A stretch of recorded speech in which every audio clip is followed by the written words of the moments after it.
হলুদ বা টারমারিক মশলা হিসাবে হলুদ বাংলাদেশে খুবই জনপ্রিয়। মশলা ছাড়াও বিয়ে শাদী, বিভিন্ন অনুষ্ঠান ও ঔষধি হিসেবে হলুদের ব্যবহার খুবই ব্যাপক। তাই আমরা আমবাগানের আশেপাশে সাথী ফসল হিসেবে হলুদ চাষ করতে পারি। এটি চাঁপাইনবাবগঞ্জ জেলার কানসাট এই হলুদ চাষের অপার সম্ভাবনা ও বাজারজাত করার সুযোগ রয়েছে। তাই আমরা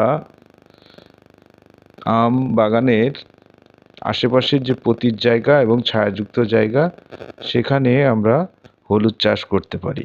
হলুদে তেমন রোগবালাই নেই এবং ফলনও ভালো এবং বাজারজাত করার জন্য খুবই উপযোগী একটি মশলা জাতীয় ফসল। আমি মোহাম্মদ মাসুম রেজা, সিনিয়র প্রশিক্ষক, কৃষি যুব প্রশিক্ষণ কেন্দ্র, যুব উন্নয়ন দপ্তর, চাঁপাইনবাবগঞ্জ।